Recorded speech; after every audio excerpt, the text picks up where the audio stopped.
안녕하세요. 오늘도 서연살롱을 찾아주셔서 감사합니다. 얼마 전에 30살이 된 여성이에요. TV 드라마를 보는데 남자 주인공이 이런 말을 하더라고요. 후회는 먼저 오는 법이 없다. 당연한 말인데 제 상황 때문인지 그 대사가 마음에 와닿더라고요. 지금 제 심정이 딱 그렇거든요. 저는 불과 한 달 전에 파혼을 했어요. 애초에 이런 혼사는 시작도 안 했으면 좋았으련만 어쩌겠어요.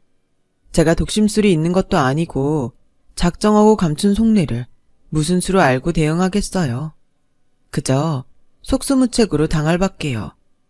그래도 아빠 덕분에 늦게나마 알게 되어서 구정물에 옷이 젖기 전에 손을 뺄 수 있었어요. 아빠가 아니었다면 제 인생이 어떻게 됐을지 생각만 해도 아찔하네요. 저희 아빠는 가구 공장을 하세요. 원래는 수제 기타 공방을 하셨었는데 수제 기타 수요가 줄면서 일반 가구를 만들기 시작하셨어요. 다행히 운때가 잘 맞아서 그랬는지 가구가 좋아서 그랬는지 사업이 대박나서 지금의 규모를 갖추게 되었어요. 아빠 회사는 기타 공방을 할 때부터 거래해 오던 동남아 목재상부터 유리, 기타 부품 공장까지 많은 하청업체랑 거래를 하는데요. 저는 어릴 때부터 그분들을 삼촌이라고 부르며 자랐어요. 다들 저희 아빠가 기타 공방을 하던 때부터 알고 지내던 분들이거든요. 저희 엄마가 돌아가셨을 때도 출장 중이던 아빠를 대신해 그 삼촌들이 장례식장을 잡고 손님들 응대까지 해주셨을 정도로 돈독한 사이죠. 그런데 여기에는 그럴 만한 이유가 있어요. 일찍 부모님을 여인 아빠는 천의 고아로 시설에서 자라셨어요. 삼촌들은 그곳에서 만난 동생들이에요. 지금은 보육원 퇴소 나이가 23세로 바뀌었다고 하는데 저희 아빠 때는 18이면 시설을 나와야 했대요. 고등학교도 졸업 못한 나이에 갑자기 세상에 던져진다니 막막한 일이었죠. 다행히 인근에서 기타 공방을 하시던 분이 아빠를 제자로 받아주셔서 아빠는 그곳에서 살 수 있었어요. 낮에는 학교에 다니고 방과 후에는 공방에서 기타 만드는 일을 배웠죠. 그 일이 계기가 돼서 보육원에서 퇴소하는 아이들을 저희 아빠가 있던 기타 공방이나 공방 사장님 친구분들이 운영하는 공장에 취직을 하게 되었어요. 시간이 흘러 저희 아빠가 기타 공방을 차리게 되자 몇몇은 아빠 공방에서 일을 하게 되었고 몇몇은 거래처에서 일을 하게 되었어요. 다들 가족이 없던 처지라 명절이 되면 저희 공방에 몰려와 함께 명절을 쐬곤 했었죠. 어린 시절을 떠올려 보면 늘 집이 삼촌들로 북적였던 기억이 나요. 남편과 피 한 방울 안 섞인 시동생들 밥을 해먹이느라 엄마는 손에서 물 마를 날이 없었지만 실은 내색 한 번 없이 시동생들을 보살피셨죠. 삼촌들이 장가를 갈 때도 저희 엄마가 살림을 장만해 보냈을 정도였어요. 다들 없는 살림이라 비빌 언덕이라곤 저희 집뿐이었으니까요. 그래서 지금까지도 삼촌들은 저를 친조카처럼 아껴주세요. 제가 6학년 때 저희 엄마가 교통사고로 세상을 떠나셨을 때도 다들 달려와 자기 일처럼 장례를 치러주셨죠. 엎친 데 덮친 격으로 엄마가 돌아가신 이후 기타 공방은 일감이 줄어서 더는 공방을 운영할 수 없을 정도였어요. 사랑하는 아내를 잃고 공방도 안 되자 아빠는 술에 빠져 허송세월을 보내게 되었죠. 대부분은 집이 망하면 형제도 등을 돌린다는데 삼촌들은 반대였어요. 어떻게든 아빠의 재기를 도우려고 다들 바쁘게 뛰어다녔거든요. 그 와중에 숙모들은 교대로 저희 집에 찾아와서 집안 살림을 해주셨고 제가 무사히 학교에 다닐 수 있도록 엄마 노릇도 해주셨어요. 정말 고마운 분들이었죠. 꼬박 2년을 술에 빠져 살던 아빠는 삼촌들 덕분에 가구 공장을 차릴 수 있었어요. 대형 가구 회사들도 매출이 줄어가는 형편이었지만 온라인 판매를 주로 하는 판매 전략이 잘 먹혔는지 아빠 공장은 점점 매출이 늘어갔어요. 그렇게 10년도 안 돼서 공장 규모는 처음보다 6배가량 커졌고 현재는 해외 수출도 할 정도가 되었죠. 그 사이 삼촌들 중에는 공장을 차려 저희 공장에 하청을 맡는 분도 있고요. 예전처럼 명절마다 모여서 함께 명절을 쇠지는 않지만 그래도 여전히 끈끈한 우정을 나누며 살고 있죠. 그런데 이 우정에 금이 가게 된 일이 생긴 거예요. 바로 제 결혼 때문에요. 제가 얘랑을 만나게 된 건 3년 전 봄이었어요. 친구들과 벚꽃 구경을 하러 여의도에서 만나기로 했는데 제가 그만 택시에 휴대폰을 놓고 내렸지 뭐예요. 폰을 바꾼 지 얼마 안 된 새 폰이라 약정 기간도 한참 남았는데 완전 낭패였어요. 친구 전화로 몇 번이나 전화를 걸어봤지만 받지 않더라고요. 사용한 지 한 달도 안 된 신형폰이라 좋은 사람도 욕심이 나긴 했을 거라 생각했죠. 그래도 손 놓고 있을 수만은 없어서 틈나는 대로 전화를 걸었어요. 하지만 신호음만 갈 뿐이었죠. 그날 화사한 벚꽃 아래서 행복하지 않은 사람은 저뿐인 것 같았어요. 그나마 남아있던 기대는 시간이 흐를수록 실망으로 바뀌었고 상황을 받아들일 수밖에 없는 처지였죠. 그렇게 허탈한 마음으로 집으로 돌아가려고 버스 정류장으로 향했는데 친구가 한 번 더 전화를 해보자고 하더군요. 그래서 믿져야 본전이란 생각으로 전화를 걸었는데 5번쯤 신호가 울렸을까요? 웬 남자가 전화를 받더라고요. 택시에서 휴대폰을 주웠는데 파출소에 가는 길에 급한 일이 생겨서 그러지 못했다고 했어요. 기다리는 동안 거의 포기 상태였던 저한테 그게 무슨 상관이겠어요? 휴대폰을 찾을 수 있다는데 말이죠. 그래서 제가 지금 찾으러 가겠다고 어디에 계시냐고 물었는데 글쎄. 그런데 이거 어쩌죠? 제가 지금 지방에 내려와 있거든요. 며칠 뒤에나 서울로 올라갈 것 같은데 며칠만 기다려 주시겠어요? 며칠이나요? 그러지 마시고 어디에 계신지 말씀해 주시면 제가 갈게요. 전화를 늦게 받은 것도 그렇고 남의 폰을 들고 지방까지 내려갔다는 것 자체가 못 믿었더라고요. 그래서 차비가 나가더라도 하루빨리 받아와야겠다는 생각뿐이었어요. 그런데 맙소사. 네? 제주도요? 기가 막혀. 제주도랍니다. 처음엔 거짓말을 하는 줄 알았어요. 제주도라고 하면 제가 거기까지 찾으러 가진 않을 거라고 생각하고 막 둘러댄 게 아닐까 했죠. 그래서 저도 질세라 제주도든 어디든 찾으러 가겠다고 했어요. 그래도 외국이 아닌 게 어디예요. 좋아요. 내일 아침 비행기 타고 바로 갈게요. 일단 항공권 사고 편명이랑 도착 시간은 문자로 남길게요. 죄송하지만 공항으로 나와주시겠어요? 이 정도로 밀어붙이면 그쪽도 알아서 꼬리를 내리겠거니 했는데 글쎄. 그러실래요? 그럼 문자 남겨주세요. 혹시 길이 엇갈릴지 모르니까 제 폰 번호도 알려드릴게요. 생각과는 다른 전개에 어라? 했죠. 제주도에 있다는 게 거짓말인 줄 알고 큰 소리 쳤는데 진짜였더라고요. 그래서 결국 다음날 아침 제주도까지 휴대폰을 찾으러 가게 되었어요.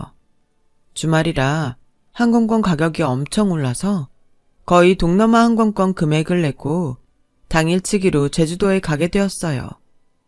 그렇게 눈물을 머금고 제주도 공항에 도착했는데 날씨가 좋아서 그런가 기분이 너무 좋더라고요.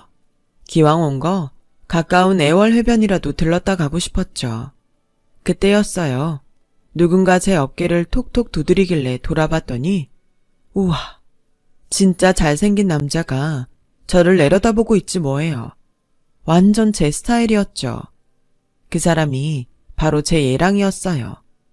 예랑의 모습을 보자 그동안의 의심은 순식간에 사라져버리고 말았어요. 이렇게 헤어지기는 정말 아깝다는 생각뿐이었어요. 그런데 글쎄 예랑이 자기 때문에 제주까지 내려오게 해서 미안하다며 밥을 사겠다지 뭐예요. 어쩌겠어요. 당연히 코를 외쳤죠. 그렇게 난생 처음 본 남자의 차를 타고 애월 해변까지 가서 회정식을 먹었어요. 불과 20분 전까지만 해도 항공료가 아까워 속이 쓰리던 저는 언제 그랬냐는 듯 아주 신이 나더라고요. 그렇게 반나절간의 제주 데이트를 마치고 서울로 올라오려는데 너무 아쉬워서 차마 발길이 떨어지지 않더라고요. 그런데 저만 그랬던 게 아니었던 모양이에요. 김포공항에 도착하자마자 얘랑이 문자를 보냈더라고요. 시간 괜찮으면 다음 주 주말에 같이 여의도로 벚꽃 구경 가자고 말이에요. 제가 밥을 먹으면서 그랬거든요.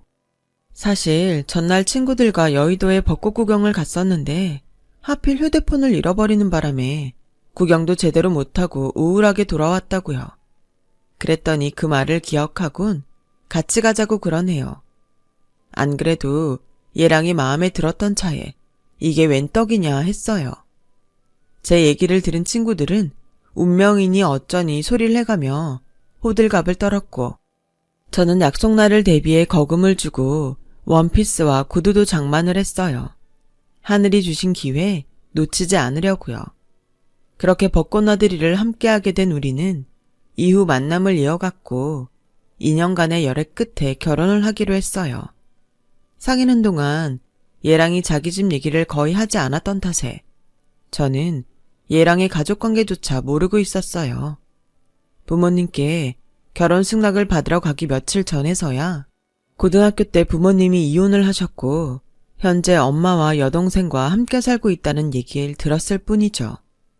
이혼 전까지 전업주부였던 어머님은 생계를 위해 보험 일을 시작하셨고 아직도 그 일을 하고 계시다고 했어요. 3살 아래 여동생은 2달 뒤 결혼을 앞두고 있다고 했고요. 저는 시험 전날 벼락치기 하듯 예비 시댁에 대한 정보를 숙지하고 얘랑을 따라 시댁에 가게 되었어요. 오래되긴 했지만 교통이 좋은 곳에 위치한 아파트에 살고 있더라고요. 집안 분위기도 정갈해 보였고요. 어머님은 보험 일을 오래 하셔서 그런지 사람을 대하는 게 꽤나 능숙하시더라고요. 덕분에 어색함은 덜했어요. 그런데 인사를 드리고 자리에 앉자마자 대뜸 그러시지 뭐예요. 우리 애한테 얘기를 들어보니 아버님이 꽤 큰 가구 공장을 하신다던데 어쩌나? 우리는 사는 형편이 이래서 내가 이혼할 때 남편한테 위자료도 한 푼 못 받고 쫓겨나다시피 해서 이날이 때까지 먹고 사는데 급급했거든. 재산이라곤 꼴랑 이 집 하나 있는데 그나마도 말이 작아지 은행 거나 진배 없어. 하우스푸어인 셈이지. 이런 집인데도 괜찮겠어? 친정이랑은 많이 비교될 텐데. 애미가 돼서는 가진 돈도 없고 하나뿐인 아들 결혼하는데 제대로 도움도 못 주고 어쩌나. 말끝마다 돈돈거리시는데 솔직히 듣기 거북했어요. 서울에서 30평 아파트를 가지고 살면 그렇게 못 사는 것도 아닌데 왜 자꾸 가난하다는 둥, 돈이 없다는 둥 그런 소리를 하시는 건지 이해가 안 되더라고요. 그렇다고 저희가 부모님한테 기대서 신접살림을 차리려는 것도 아닌데 말이에요. 애초에 결혼식과 신혼집은 얘랑과 제가 모아둔 돈에 전세대출을 받아서 해결하기로 했는데 말이죠. 얘랑을 통해 그 얘기를 들으셨을 텐데 자꾸 돈 없다는 얘기를 하시니까 다른 꿍꿍이가 있나 싶더라고요. 한참 어머님의 가난 타령이 이어지자 얘랑도 짜증이 났는지 돈 얘기 좀 그만하시라고 한 소리 했어요. 우리가 먹을 거 못 먹고 입을 거 못 입고 사는 것도 아닌데 엄마는 왜 그렇게 돈 타령을 하세요? 우리 이 정도면 살만 하잖아요. 그러니까 제발 돈 얘기 좀 그만해요. 아니, 내가 없는 소리 하는 것도 아니잖니. 돈이 없으니까 없다는데 왜 이렇게 화를 내니? 어차피 우리 집 사람들 애 결혼 전에 이 정도는 알아두는 게 좋지 뭘 그래. 아, 이래서 자식 새끼 키워봐야 소용없다는 거야. 며느리 앞에서 사람 무안하게? 분위기가 안 좋아지자 결국 얘랑이 먼저 죄송하다고 사과를 했고 그제야 상황은 일단락이 났지만 밥 먹는 내내 모자의 표정은 좋지 않았어요. 그 바람에 저는 안 그래도 불편한 자리가 더 버겁게 느껴졌어요.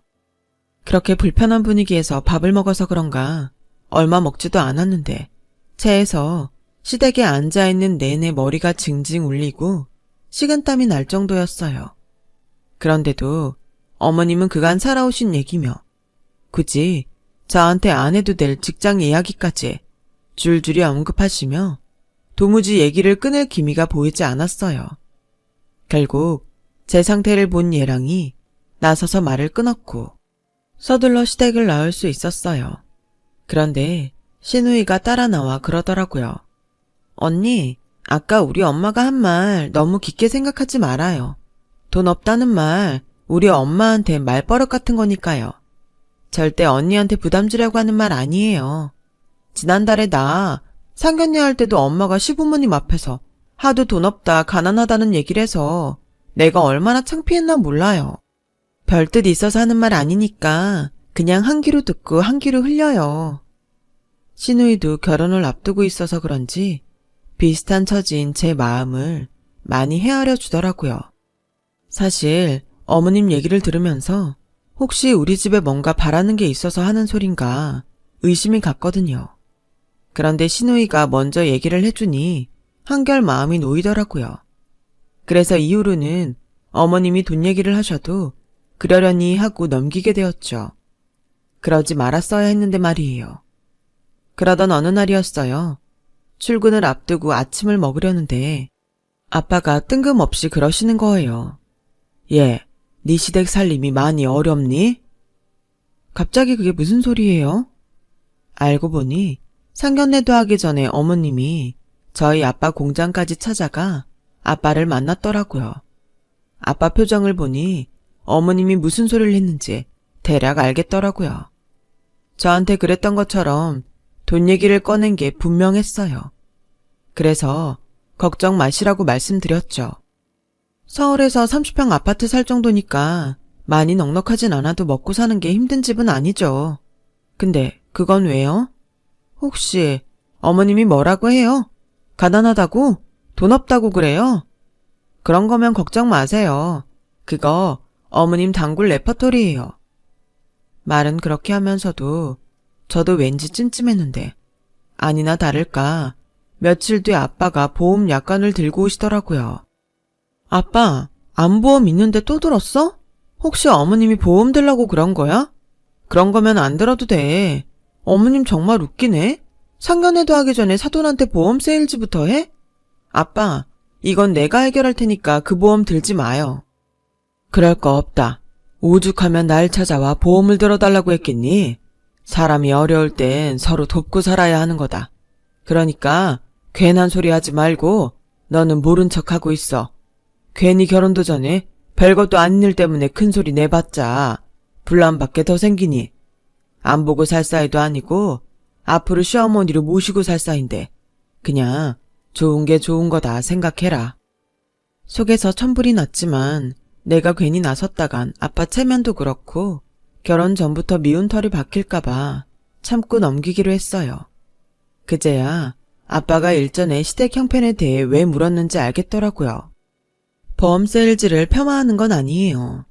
그 일로 식구들 먹여 살리는 훌륭한 분들 많으실 테니까요. 물론 살면서 보험 하나쯤은 필요하죠.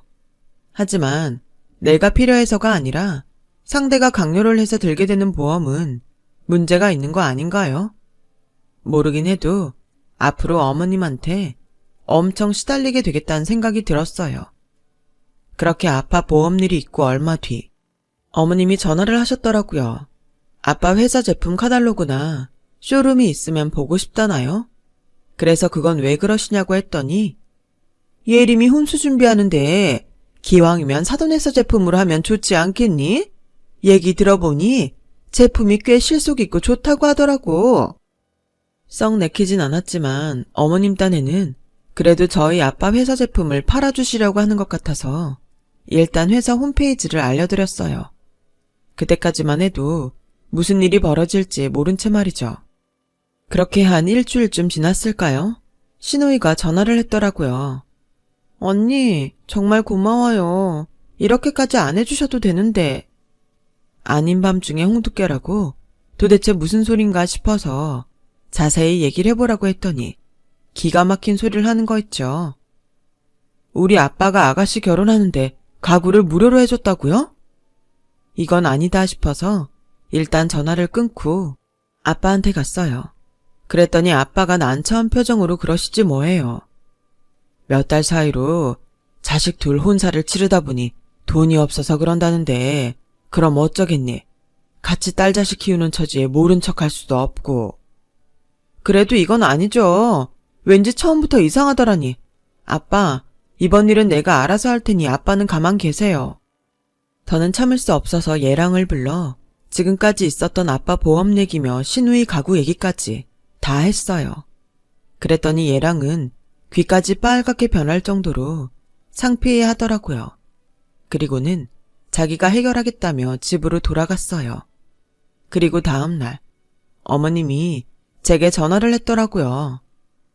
얘, 너 그렇게 안 봤는데 음흉한 구석이 있는 애구나. 내 앞에선 방글방글 웃기만 하더니 뒤에선 내 아들 조종해서 날 이렇게 못난 애미를 만드니? 혼자 사는 사돈이 안타까워 안보험 하나 들라고 한 게 뭐가 문제니? 그게 나조차고 한 일이니? 너 시집가고 나면 혼자 남을 친정아빠는 생각도 안 하니? 어쩜 그렇게 너밖에 몰라? 아니, 내 보험 너더러 들라고 하는 것도 아니고 지 친정아빠 위해서 들라는 건데 그깟 보험료 얼마 한다고? 도통 이해가 안 간다 너. 그리고 우리 집에 며느리로 오면서 시누이 가구 하나 못 해주니? 까놓고 말해서 다른 여자들은 혼수용 가구 준비하는데 수천은 기본으로 들지 않니? 그런데 넌 니네 아빠가 가구 공장을 하니까 돈 한 푼 안 들이고 해올 거 아니야. 그렇게 아낀 돈 시누이 결혼하는데 선물 좀 한다 생각하면 되지. 그걸 그새 내 아들한테 일러 바쳐선 사람 꼴을 우습게 만들어? 그래, 네 뜻대로 보험도 가구도 다 없던 일로 해주마. 이제 속 시원하니? 적반하장도 유분수라고 당신이 저지른 비상식적인 행동을 저한테 뒤집어 씌우곤 큰 소리를 치더라고요. 이 일로 결혼 생활이 피곤해지기는 하겠지만 그래도 나중을 위해서 이참에 안 좋은 설레는 만들지 말자고 생각했어요. 결혼 얘기가 오가고 불과 한 달 사이에 어머님 때문에 아빠를 귀찮게 해드린 것 같아서 오랜만에 포장마차 데이트를 제안했어요. 생각해보니 얘랑이랑 사귀기 전에는 아빠랑 종종 포장마차에서 데이트도 하곤 했었는데 남자에 미쳐서 그간 제가 아빠를 너무 외롭게 했더라고요. 이래서 자식 새끼 키워봐야 소용없다는 말들을 하는 거겠죠? 모처럼 평소 아빠가 단골로 가시는 포장마차에 갔는데 아는 얼굴이 있더라고요. 저 어릴 때부터 우리 집에 함께 살며 아빠한테 일을 배우던 삼촌이었어요. 지금은 따로 공장을 운영하면서 저희 아빠 회사 하청 일도 맡아서 하고 있어요. 삼촌은 저와 아빠를 보자 반갑게 인사를 하면서도 내심 불편한 기색이 보이더라고요. 그래서 아빠가 집에 무슨 일 있냐고 물었더니 아무 일 없다고 둘러대더라고요. 그렇게 셋이서 소주에 오돌뼈랑 꼼장어를 먹고 있는데 숙모가 삼촌한테 전화를 했더라고요. 평소 같으면 아빠랑 저한테도 전화를 바꿔줬을 텐데 웬일인지 그날은 전화기를 들고 밖으로 나가지 뭐해요. 그래서 부부 사이에 은밀한 얘기를 하려나 보다 했는데 포장마차 밖에서 격양된 삼촌 목소리가 들리더라고요. 얼핏 듣기에 누군가 삼촌 공장에서 공짜로 물건을 가져갔다는데 아무래도 그게 저와 관계된 사람 같았어요. 순간 떠오른 사람은 어머님이었지만 설마 했어요. 어머님이 삼촌을 알리 만무하니까요. 통화를 마친 삼촌은 애써 밝은 표정으로 다시 술잔을 들더라고요. 하지만 사람 촉이란 게 있잖아요. 왠지 불길한 예감이 들어서 대놓고 삼촌한테 물었죠. 혹시 누가 내 이름 대고 공장에서 물건 가져갔어? 통화 내용 얼핏 들으니까 그런 것 같던데? 그 말에 삼촌은 순간 당황하더니 이내 아니라고 손사래를 치더라고요. 하지만 한 해 뒤에 삼촌을 보고 산 게 아닌데 거짓말을 눈치 못 채겠어요. 그래서 추궁을 했더니 그제야 난처한 표정으로 얘기를 하더군요. 예상대로 삼촌 공장에서 공짜로 물건을 가져간 건 어머님이었어요. 제가 아빠 공장에서 시누이 혼수 가구를 못 가져가게 했더니 삼촌 공장까지 찾아가 혼수를 챙겨간 거였죠. 숙모가 그 사실을 알고 노발대발했고 중간에서 삼촌은 벙어리 냉가슴을 앓게 된 거였어요. 전에 납품건으로 형 회사에 갔다가 너희 시어머니 될 사람을 우연히 보게 됐어. 내 딴엔 인사나 하려고 했는데 다짜고짜 보험 얘기를 하더라고요. 그날은 일이 바빠서 그냥 돌아왔는데 어떻게 알았는지 다음날 공장으로 찾아오셨더라고. 너도 알다시피 내가 뭘 아니? 보험이니 그런 건 다 네 숙모가 알아서 하지.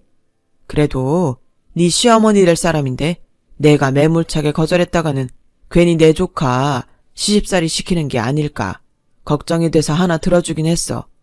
근데 얼마 지났나? 뜬금없이 와서는 혼수 가구를 보여달라고 하더라고. 난 네가 쓸 거 고르는 줄 알고 뭐든 공짜로 가져가라고 했는데 알고 보니 자기 딸 혼수였더라고. 청첩장 내밀면서 오라고 하길래 그때 알아챘어. 그래서 오해가 있었던 것 같다고 대금 처리를 해주셔야겠다고 했더니 안 된다지 뭐냐. 자기는 공짜로 준다고 해서 가져간 거라나? 잘못이 없다나? 참, 그 사실을 네 숙모가 알고는 당장 돈 안 받아오면 이혼이라고 난리를 치는데 네 입장도 그렇고 중간에서 정말 미칠 노릇이다. 삼촌 얘기를 듣고 너무 창피해서 고개를 들 수 없더라고요. 그런데 어머님이 찾아간 게 삼촌이 다가 아니더라고요. 어떻게 알았는지 아빠 공장 하청을 받고 있는 업체들마다 죄다 찾아가선 보험 강요에 심지어 자기 딸 청첩장을 뿌리고 다녔더라고요. 묵묵히 그 얘기를 다 들은 아빠는 연거푸 소주잔을 기울이시더니 조용히 자리에서 일어나셨어요. 아빠는 집에 돌아와서도 아무 말씀이 없으셨지만 그래서 더 겁이 났어요. 왜 사람 좋고 조용한 사람이 화나면 정말 무섭다고 하잖아요. 저희 아빠가 그런 스타일이었거든요. 남들이 생각하기엔 순둥이 같고 남한테 양보만 하고 사는 사람 같은데 누군가 자신이 정해놓은 선을 넘으면 가차없이 단칼에 잘라버리는 무서운 성격의 사람 말이에요. 아빠 성격을 잘 아는 저로서는 그때 이미 이 결혼은 끝이 났다 생각했어요. 그렇게 며칠이 지난 어느 날 드디어 일이 터지고 말았어요. 어머님이 다급한 목소리로 전화를 했더라고요. 당장 와서 저희 아빠를 데려가라고 말이에요. 그래서 어머님이 다니는 보험사로 달려갔더니 어머님이 발을 동동 구르며 난리를 치더라고요. 그런데 아빠가 보이지 않는 거예요. 그래서 아빠는 어디 있냐고 물었더니 글쎄 점장실에 있다지 뭐예요. 잘 들어? 혹시라도 네 아빠 때문에 나 회사에서 잘리면 가만 안 있을 줄 알아. 그러니까 당장 네 아빠 끌고 가. 아, 뭐하고 있어? 그때였죠. 점장실 문이 열리고 안에서 점장이 나와 어머님과 저한테 잠깐 들어오라고 하더라고요. 박점순 씨, 이분 말씀이 사실입니까? 고객한테 상품을 강매한 것도 모자라 고객을 속여 대금도 치르지 않고 가구를 가져갔다는 게 말입니다. 아니, 다른 사람도 아니고 어떻게 사돈될 분을 상대로 이런 짓을 벌입니까? 입 있으면 말씀해보세요. 그러자 어머님은 손을 부들부들 떨면서 입에 침도 안 바르고 거짓말을 해대기 시작했어요. 자기는 강매를 한 적도 공짜로 물건을 가져온 적도 없다고 말이죠. 다만 카드 결제가 안 된다고 해서 현금을 뽑아주려고 했던 건데 그쪽에서 오해가 있었던 모양이라고 말이죠. 그러자 아빠가 양복 주머니 안에서 물품 대금 서류를 꺼내 내밀었어요. 그 말은 이 대금을 물을 의사가 있다는 얘기네요. 그럼 결제는 언제 해주실 겁니까? 말씀대로 제 동생 공장은 소매를 하는 곳이 아니라서 카드 결제는 불가능합니다. 혼수용 최고급 가구로만 골라가셔서 가격이 꽤 됩니다. 청구서를 받아든 어머님은 순간 눈이 번쩍하더니 버럭 소리를 질렀어요. 아니, 2,700? 이걸 나보고 다 내라고요? 세상에 말도 안 돼. 270이면 몰라도 나 이 돈 절대 못 내요. 아니, 수입 가구도 아니고 이름도 없는 하청업체 물건을 내가 왜 이 돈을 주고 삽니까? 사돈간에 눈탱이 치려고 작정한 거 아니에요? 그러지 않고선 어떻게 이런 가격을 매겨와요? 나 이 돈 못 줘요. 뼈 빠지게 번 돈을 이렇게 못 날려요. 그럼 그 가구 만드느라 뼈 빠지게 고생한 사람한테 사기쳐서 뺏는 건 괜찮습니까? 자기 돈은 그렇게 끔찍히 생각하는 사람이 왜 남의 돈은 그렇게 쉽게 생각합니까? 비싸다고요? 이름 없는 하청 제품이라고요? 그럼 그걸 알면서도 왜 그렇게 잔뜩 가져갔습니까? 그 댁 딸 혼수 가구에 돌침대도 3개나 가져갔더군요. 애초에 공짜로 챙길 욕심에 잔뜩 가져간 거 아니었습니까? 그래놓고 비싸다고요. 돈 아까워 못 주겠다고요.